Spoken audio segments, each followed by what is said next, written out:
বন্ধুরা, আশা করি সকলে ভালো আছেন এবং সুস্থ আছেন। আজকে আবার একটা নতুন রেসিপি নিয়ে আপনাদের সামনে হাজির হয়েছি। আমার বংদিশারি কিচেনে সবাইকে স্বাগত। আজকের রেসিপির নাম হচ্ছে মশলা চিকেন ভুনা।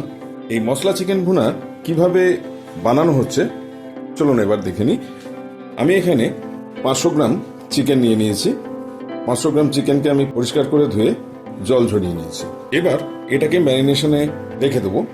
তার জন্য কি কি মশলা দেওয়া হচ্ছে চলুন দেখে নিই। প্রথমে দিয়ে দিচ্ছি 2 চামচ মতো আদা রসুনের পেস্ট, স্বাদ মতো নুন দিয়ে নিচ্ছি,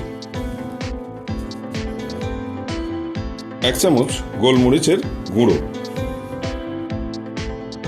আর একটা গোটা লেবু আমি রস করে রেখেছিলাম সেটাকে দিয়ে দিচ্ছি। এবার ভালো করে হাত দিয়ে মাখিয়ে নিতে হবে।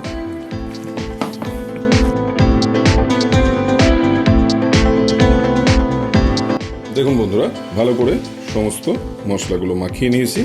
এবার আমি এটা আধ ঘন্টা ঢাকা দিয়ে ম্যারিনেশনে রেখে দেবো। আপনারা এটাকে ফ্রিজেও রাখতে পারেন, তবে রান্নার 10 মিনিট আগে বার করে নেবেন। তাহলে বন্ধুরা, এবার একটা কড়াই নিয়ে নিয়েছি। কড়াইয়ের মধ্যে 3 থেকে 4 টেবিল চামচ মতো সর্ষের তেল নিয়ে নিয়েছি। সর্ষের তেলটা অলরেডি গরম হয়ে গেছে। এবারে এর মধ্যে কিছু খাড়ে মশলা বা গরম মশলা গোটা দিয়ে দেবো। প্রথমে দিচ্ছি 2 তেজপাতা, 2 শুকনো লঙ্কা, 1 চামচ গোলমরিচ গোটা, 1 চামচ গোটা জিরে, জয়িত্রী ফুল হাফ, একটা বড় এলাচ, 2 ছোট এলাচ, 3টে লবঙ্গ, আর 1 ইঞ্চি সাইজের দারচিনি আমি ভেঙে টুকরো করে নিয়েছি। এটাকে একটু ভালো করে নাড়াচাড়া করে নেব। 4টে কাঁচা লঙ্কা আমি এইভাবে কুচি করে রেখেছিলাম, সেটা এবার দিয়ে দিচ্ছি।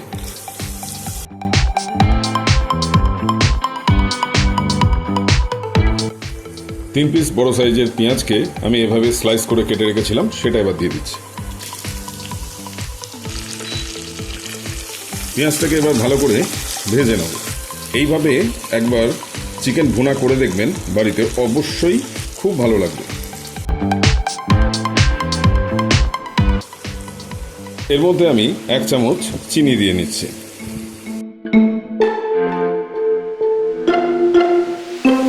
দেখুন বন্ধুরা, পেঁয়াজটাকে ভালো করে ভাজা হয়ে গেছে, কালারটা চেঞ্জ হয়ে গেছে পেঁয়াজে। এবার এর মধ্যে আমি 2 চামচ আদা রসুনের পেস্ট অ্যাড করছি।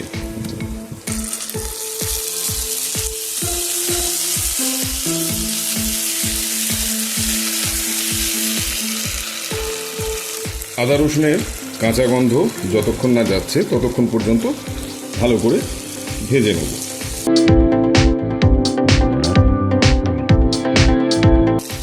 দেখুন বন্ধুরা, আদা এবং রসুনের পেস্টটাকে ভালো করে ভেজে নিয়েছি।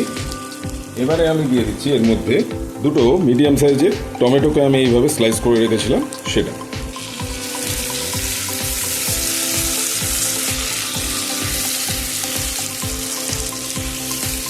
সমস্ত মশলার সাথে টমেটোটাকেও ভালোভাবে কষে নেব।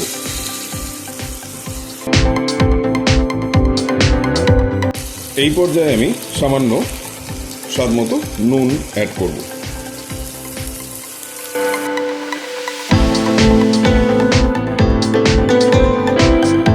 ভালো করে একটু নেড়ে চেড়ে কষে নিতে হবে। যেহেতু এটা ভুনা, তাই জন্য খুব ভালো করে ভাজতে হবে। যত বেশি ভাজবেন তত ভালো স্বাদ আসবে। দেখুন, টমেটোটা ভালো করে ভেজে নিয়েছি। এর মধ্যে এবার ম্যারিনেশন করে রাখা যে চিকেনটা আছে সেটা দিয়ে দিচ্ছি। প্রথমেই আমরা ম্যারিনেশনে রেখে দিয়েছিলাম আধ ঘন্টা সেই চিকেনটা। আমি আগেও বলেছি এখানে আমি 500 গ্রাম চিকেন নিয়েছি। আবারও আমরা চিকেনটা দেওয়ার পর ভালো করে কষে নেব সমস্ত মশলার সাথে। দেখুন বন্ধুরা, 10 মিনিট ধরে আমি ভালো করে কষে নিয়েছি মাংসটাকে। এবারে আমি কিছু গুঁড়ো মশলা অ্যাড করছি। প্রথমে দিচ্ছি হাফ চামচ মতো খুব সামান্য হলুদ গুঁড়ো,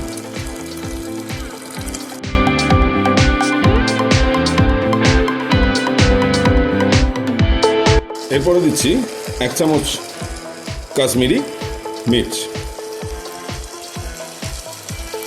আর দিয়ে দিচ্ছি 2 চামচ মতো ধনে গুঁড়ো।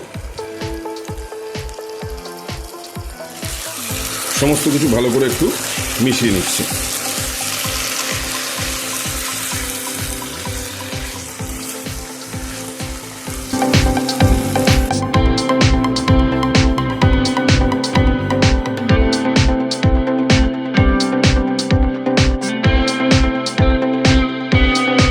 দেখুন বন্ধুরা, গুঁড়ো মশলা অ্যাড করার পর আমি খুব ভালো করে মিনিট 5 ধরে কষে নিয়েছি। এবার আমি এর মধ্যে ফেটিয়ে রাখা 200 গ্রাম টক দই ব্যবহার করছি। দই অ্যাড করার সময় আমি ইন্ডাকশনটা অফ করে দিয়েছি।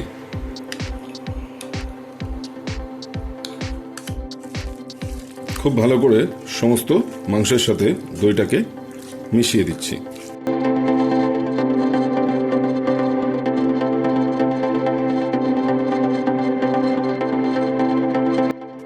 গুঁড়ো মশলা অ্যাড করার পর আপনারা প্রয়োজন মতো জল ব্যবহার করতে পারেন। আমি এখানে জল ব্যবহার করিনি, প্রয়োজন হয়নি। তারপরে আমি দইটা দিয়েছি। টক দই অবশ্যই ফেটিয়ে রেখে সেটা 200 গ্রাম মতো দিতে হবে। ভালোভাবে মেশানো হয়ে গেছে। আমি এবার ইন্ডাকশন অন করে দিচ্ছি। এর মধ্যে আমি সামান্য ধনেপাতা কুচি অ্যাড করে দিচ্ছি।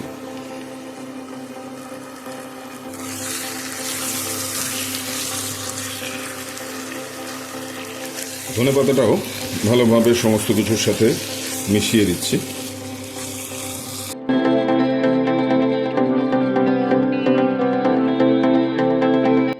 দু থেকে 4 মিনিট মতো এভাবেই কষে নিতে হবে। তারপর সামান্য জল অ্যাড করব। 3-4 মিনিট বাদে ফিরে এলাম। ভালো করে কষা হয়ে গেছে। এবার আমি সামান্য জল অ্যাড করছি। মশলা ধোয়া জলটাই সামান্য উপর থেকে দিয়ে দিচ্ছি।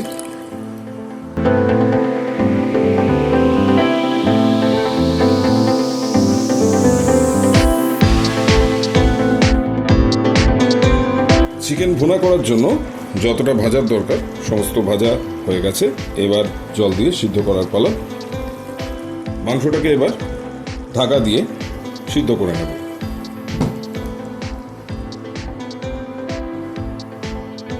তাহলে বন্ধুরা 10 থেকে 15 মিনিট বাদে ভালো করে সিদ্ধ হয়ে গেলে তারপর ফিরে আসছি। 15 মিনিট বাদে ফিরে এলাম। লিডটা খুলে দিচ্ছি। এবার মাংসটা দেখেই মনে হচ্ছে খুব ভালোভাবে সিদ্ধ হয়ে গেছে।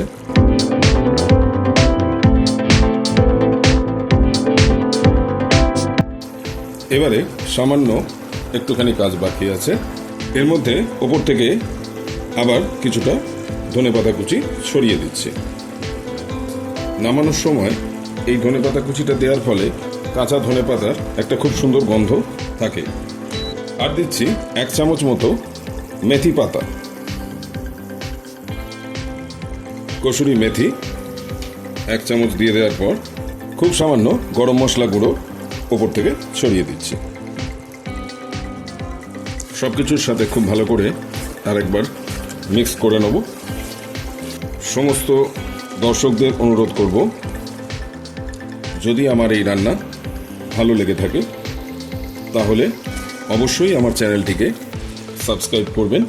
সাবস্ক্রাইবের পাশে থাকা বেল আইকনটিকে অলে সেট করে দেবেন, কারণ যখনই আমি নতুন নতুন রেসিপির ভিডিও আপলোড করব চ্যানেলে, তখন সবার আগে যেন নোটিফিকেশনটা আপনার কাছে পৌঁছে যায়।